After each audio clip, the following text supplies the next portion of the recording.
Good morning friends. News 34 की तरफ से और इंडियन एकेडमी ऑफ पीडियाट्रिक्स की तरफ से हम लोग आज ये एलडी अवेयरनेस वीक के लिए एक ये अवेयरनेस प्रोग्राम रखा है। अब हर साल 14 जून से लेके 21 जून तक हम एलडी अवेयरनेस वीक मनाते हैं। अब ये एलडी अवेयरनेस वीक हम क्यों मनाते हैं? एलडी का मतलब होता है लर्निंग डिसेबिलिटी, और ये जो लर्निंग डिसेबिलिटी कोई भी अवेयरनेस प्रोग्राम हम एक सोसाइटी में इस डिसेबिलिटी के लिए जागरूकता पैदा करने के लिए हम अवेयरनेस प्रोग्राम करते हैं, ताकि इसके बारे में ज़्यादा से ज़्यादा लोगों को पता हो और इसकी जो समस्या है इससे लोगों को हम अवगत करा सके, ताकि हमारी सोसाइटी में इसको लेके एक्सेप्टेंस बढ़े। अब एलडी वालों की जो लर्निंग डिसेबिलिटी वालों की जो समस्या होती है ये बहुत बड़ी समस्या होती है, क्योंकि जो दूसरी डिसेबिलिटीज़ है लाइक विजन इम्पेयर्ड है, हियरिंग इम्पेयर्ड कोई बच्चा होता है या सेरेब्रल पाल्सी का कोई बच्चा होता है जो चलता नहीं है, उनकी डिसेबिलिटी तो हमें दिखाई देती है, उनको हम कभी फोर्स नहीं करते। अगर कोई विजुअली इम्पेयर्ड है तो हम उसको ये नहीं बोलेंगे कि आप देखने की कोशिश करो, या कोई डेफ है तो हम उसको ये नहीं बोलेंगे कि आप सुनने की कोशिश करो, या सीपी बच्चे को ये नहीं बोला जाता कि आप चलने की कोशिश करो। बट लर्निंग डिसेबिलिटी वाले बच्चों को हर तरफ से और हर माध्यम से, चाहे वो पेरेंट हो, चाहे वो स्कूल हो, फ्रेंड्स हो, हर तरह से उनको प्रेशराइज़ किया जाता है कि तुम कोशिश करो, तुम पढ़ने में ध्यान दो। बट हम उनकी प्रॉब्लम पे ध्यान ही नहीं देते कि ये एक तरीके की डिसेबिलिटी है, ये हमको पता ही नहीं है। और इसी को हमने एक ये किया है कि ताकि हम लोगों में एक अवेयरनेस इसके लिए पैदा कर सकें, क्योंकि जो ये बच्चे हैं उनके साइकोलॉजी और उनके डेवलपमेंट पे इस चीज़ का बहुत ज़्यादा फ़र्क पड़ता है। इसीलिए हर साल हम ये एलडी अवेयरनेस वीक मनाते हैं। अब एलडी अवेयरनेस वीक का मतलब जो है ताकि हम ज़्यादा से ज़्यादा लोगों को इससे जोड़ सकें।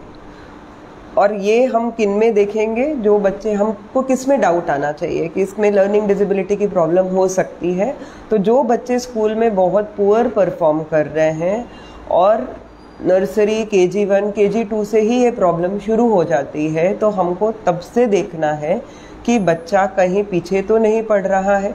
जो उसके पीयर ग्रुप है, पीयर ग्रुप का मतलब जो उसके साथ में पढ़ने वाले बच्चे हैं उनके मुकाबले में हमारा बच्चा कैसा परफॉर्म कर रहा है।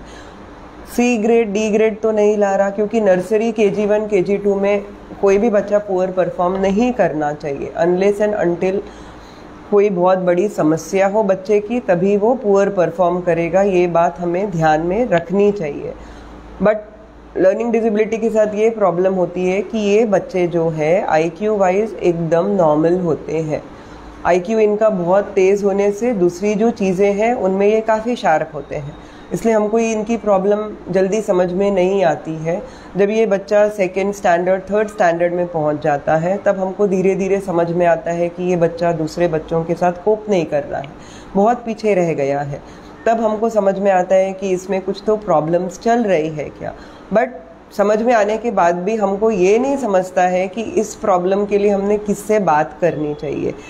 टीचर्स को जाके मिलना चाहिए, या फिर किसी डॉक्टर को दिखाना चाहिए, पीडियाट्रिशियन को दिखाना चाहिए, क्योंकि हमारे दिमाग में कभी ये बात आती ही नहीं कि हमारे पीडियाट्रिशियन से हम ये चीज़ शेयर कर सकते हैं। हम सिर्फ हमारी बीमारी शेयर करते हैं, बट स्कूल की कोई भी चीज़ या उसकी बिहेवियर की कोई भी चीज़ हम पीडियाट्रिशियन से शेयर नहीं करते। बट अगर हम शेयर करेंगे तो शायद हमारे पीडियाट्रिशियन हमको हेल्प कर पाएंगे। अगर मान लीजिए स्कूल से बार बार आपके बच्चे की कंप्लेन आ रही है, या बहुत मस्ती कर रहा है, हाइपर एक्टिव है, ध्यान नहीं दे रहा है, दूसरे बच्चों को तंग कर रहा है, तो ये जो सारे लक्षण हैं इसकी तरफ हमने गौर करना चाहिए। देखा जाता है कि जो SLD के लक्षण पहले, जो लर्निंग डिसेबिलिटी है एकदम से हमको प्रेजेंट नहीं होगी, हम उसके दूसरे का लक्षण हमको पहले दिखाई देंगे।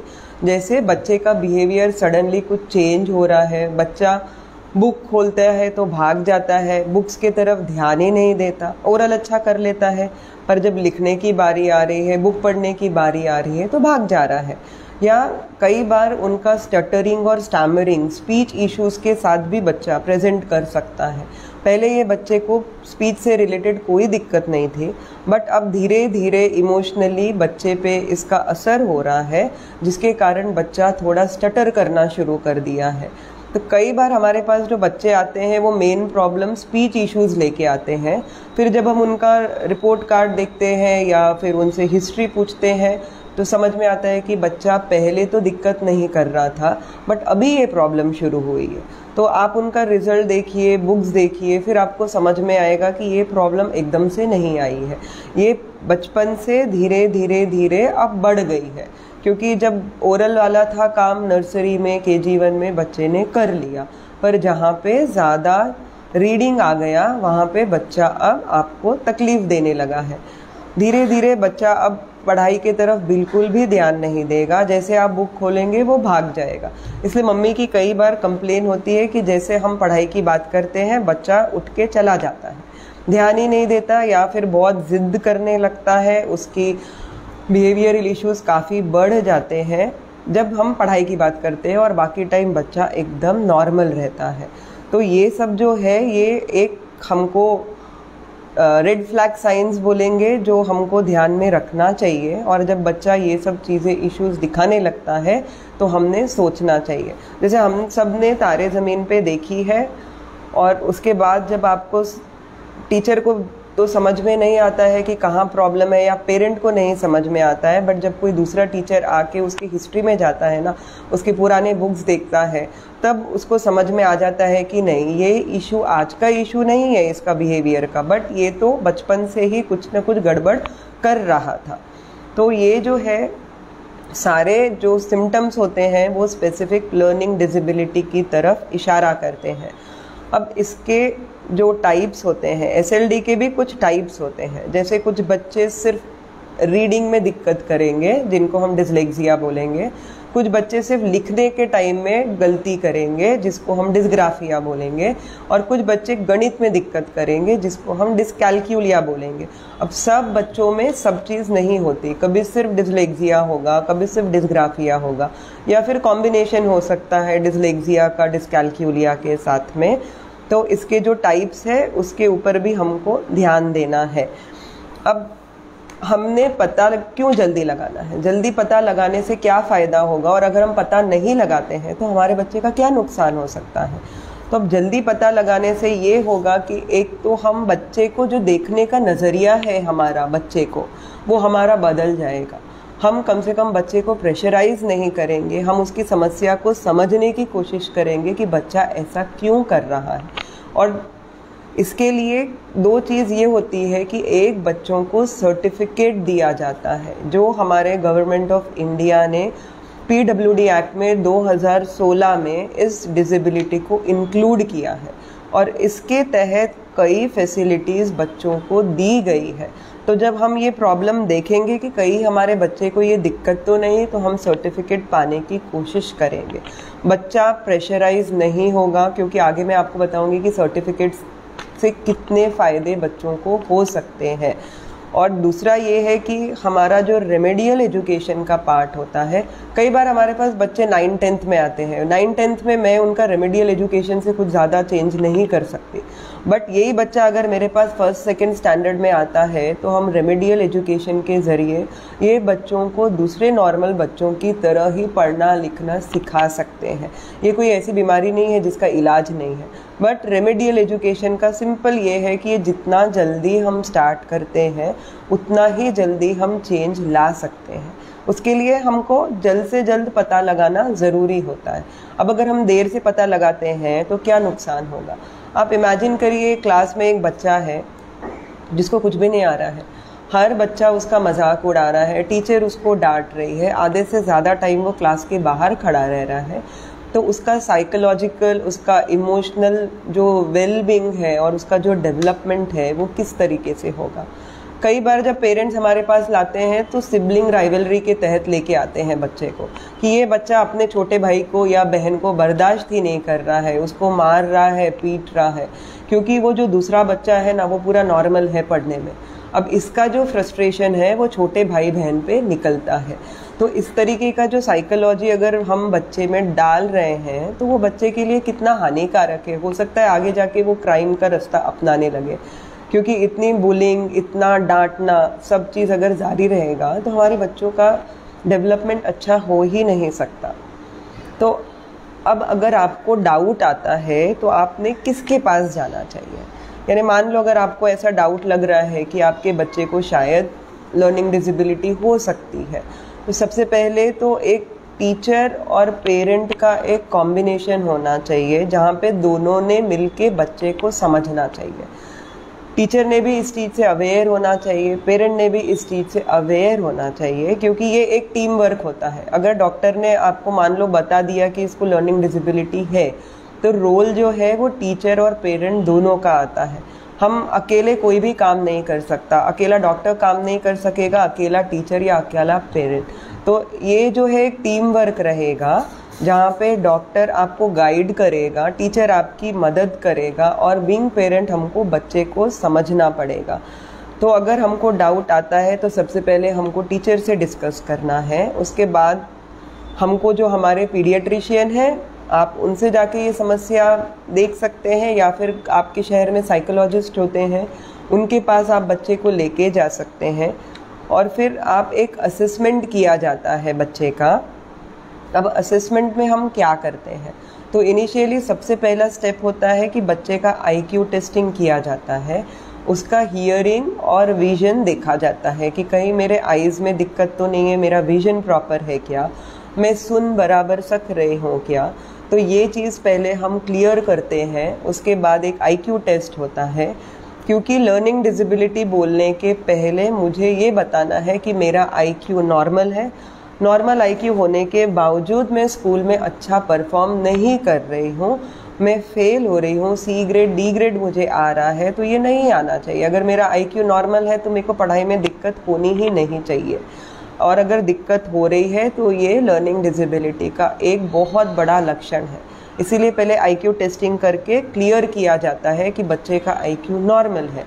सेकंड, इसमें आपका फिर एक लर्निंग डिसेबिलिटी के लिए जो किट्स और असेसमेंट टूल्स हैं, उससे आपको देखा जाएगा कि आपके बच्चे को ये प्रॉब्लम है क्या। अब इसमें आपको 2 से 3 महीने का समय लगता है पूरा असेसमेंट करने के बाद, और ये असेसमेंट होने के बाद आपको दिया जाएगा कि हाँ ये दिक्कत है। अब ये सर्टिफिकेट अगर आपको मिल जाता है तो ये सर्टिफिकेट हम बोर्ड्स में अप्लाई कर सकते हैं, जहाँ पे स्कूल के जो प्रिंसिपल होते हैं उनका एक लेटर बोर्ड में जाता है कि ये बच्चे को ये दिक्कत है। और चाहे कोई भी बोर्ड हो, चाहे SSC बोर्ड हो, CBSE हो, ICSE हो, NIOS बोर्ड हो, हर बोर्ड में लर्निंग डिसेबिलिटी को लिया गया है। यहाँ पे हमारे बच्चे को कई तरीके के कंसेशंस दिए गए हैं, और ये कंसेशंस, ये एक बच्चे का राइट है कि उसको वो कंसेशन मिलना ही चाहिए। अब ये कंसेशंस क्या होते हैं? तो मान लीजिए अगर CBSE या SSC बोर्ड है, मेरा 3 आवर्स का पेपर है, तो मुझे इसमें ज़्यादा टाइम मिलता है पेपर लिखने के लिए। 3 घंटे का पेपर है तो मान लो मुझे 4 घंटा मिलेगा, मुझे 4 घंटे में करना है। अगर मुझे डिस्ग्राफिया की दिक्कत है तो मुझे राइटर स्क्राइब मिलता है, जो मेरे से 1 क्लास नीचे वाला होता है, और ये हमको अप्लाई करके देना होता है। वो राइटर मेरा पेपर लिखेगा, क्योंकि मैं पेपर नहीं लिख सक रही हूँ। जो ग्रामेटिकल मिस्टेक्स है इंग्लिश का, वो टीचर मेरा बहुत हार्ड चेकिंग नहीं करेगी, she will ignore the mistakes. बहुत ज़्यादा पंचुएशन, स्पेलिंग्स, बहुत ज़्यादा फुल स्टॉप में दिक्कत है तो वो मुझे इग्नोर करना पड़ेगा। और दूसरा ये चीज़ है कि अगर मैं बोर्ड में ये देती हूँ तो बोर्ड ने ये भी दिया है कि 3 लैंग्वेज की जगह मैं सिर्फ 1 लैंग्वेज चूज़ कर सकती हूँ, मेरे 2 लैंग्वेज हट जाते हैं।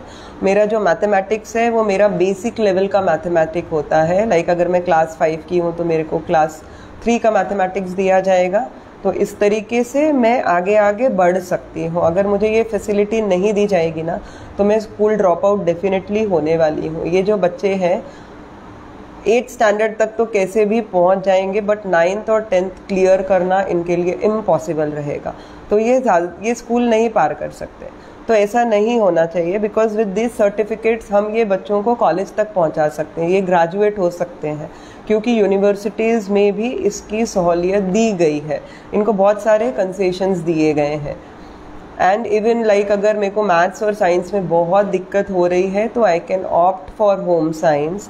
मैं अपना कंप्यूटर सब्जेक्ट ले सकती हूँ, ईवीएस मुझे आ जाता है, सोशल साइंस, इकोनॉमिक्स मुझे सब्जेक्ट्स दिए जाते हैं जो नॉर्मल बच्चा 10th के बाद चूज़ करता है, मुझे यहाँ पे ही ये चूज़ करने की सहूलियत दी गई है। तो मुझे ये सब चीज़ों का फ़ायदा उठाना है। मैं फ़ायदा कब उठाऊंगी? जब मुझे समझ में आ रही है कि इसकी ये प्रॉब्लम है, मैं असेसमेंट करा रही हूँ बच्चे का, तभी हम वहाँ तक पहुँच सकेंगे, नहीं तो हम नहीं पहुँच सकते। तो इस बारे में हमको बहुत ध्यान रखना चाहिए। अब इसका ट्रीटमेंट कैसे किया जाता है? ट्रीटमेंट में रेमेडियल एजुकेशन करके होता है। रेमेडियल एजुकेशन इज़ लाइक हर बच्चे का एक learning style is different.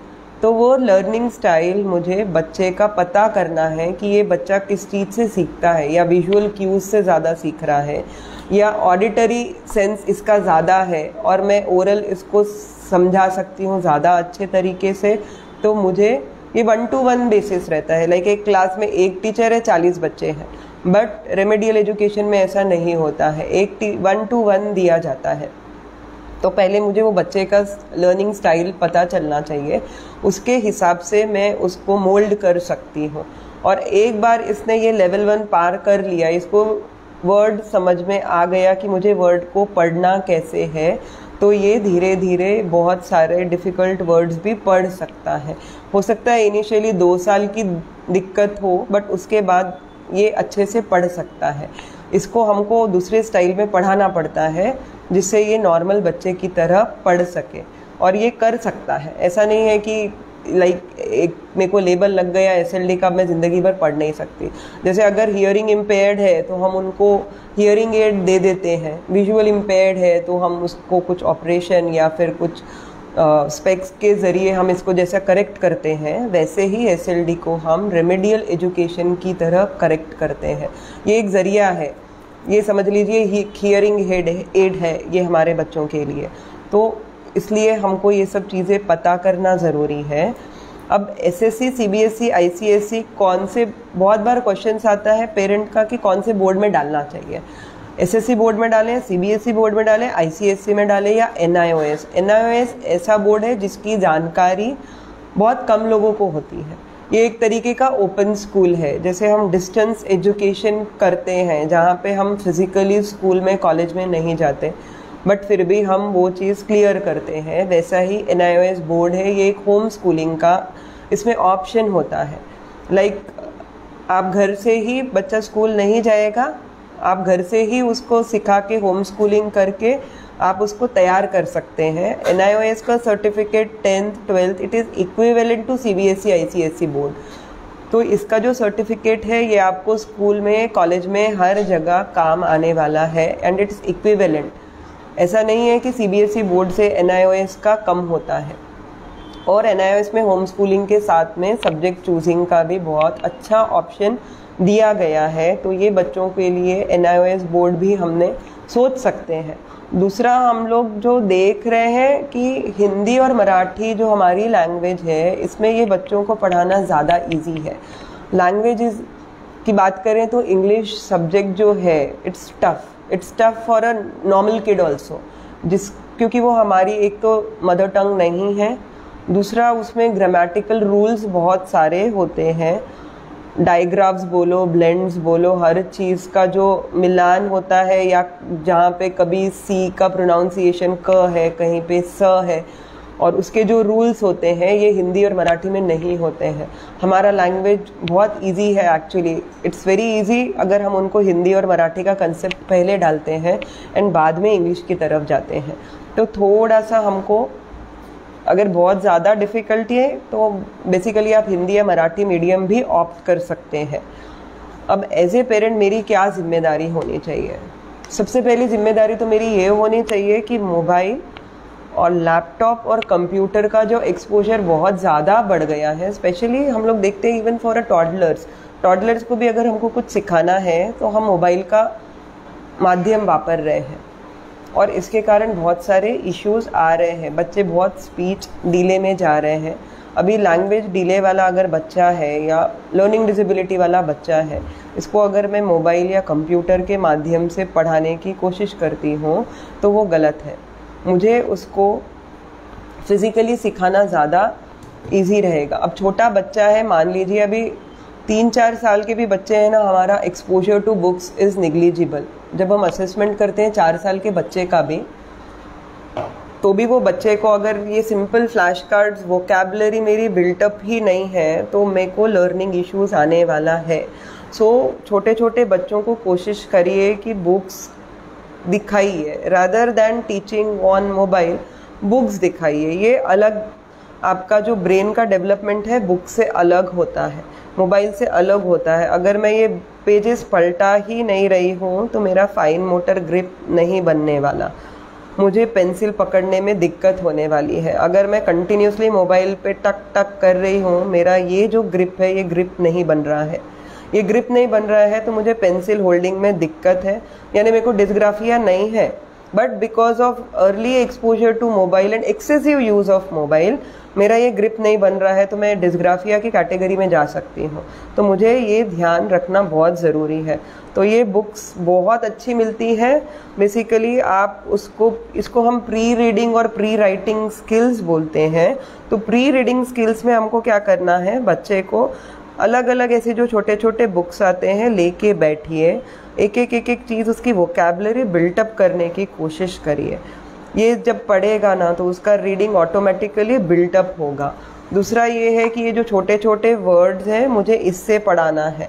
Pictures दिखा के बाद में सिर्फ ये लेटर्स मुझे आने चाहिए। तो ऐसे बहुत सारी चीज़ें हमारे मार्केट में अभी अवेलेबल है जिससे हम बच्चों को धीरे धीरे सब चीज़ पढ़ा सकते हैं। तो कोशिश करिए कि ये सब चीज़ों का वापर हो। मैक्सिमम टाइम हम बच्चों के साथ कोशिश करिए। अब ये जो है लाइंस, ऐसे बहुत सारे ट्रेस लाइंस के लिए मिलते हैं। अगर मेरे को प्री राइटिंग स्किल्स डेवलप करनी है बच्चे की तो मैं ये सब वापर सकती हूँ। ये सब चीज़ें मिलती है, ये सारा हमारा pre writing pre reading skills के लिए ही है, बना गया है। तो कोशिश करिए कि एज अ पेरेंट मैं ये सब बच्चों को दे सकूं, ताकि ये सब दिक्कतें मेरे बच्चे को नहीं आनी चाहिए। पहले तो सिर्फ लर्निंग डिसेबिलिटी वालों को इश्यूज आते थे, अभी नॉर्मल बच्चों को भी इश्यूज आ रहे हैं। लर्निंग इश्यूज बोलेंगे हम, क्योंकि हमने ये सब चीज़ों को बच्चों को एक्सपोज ही नहीं किया है। Everybody is busy in virtual world, so better to bring our child back to real world. हम उसके साथ ज़्यादा से ज़्यादा समय अपना दें, यही कोशिश करें। Thank you so much.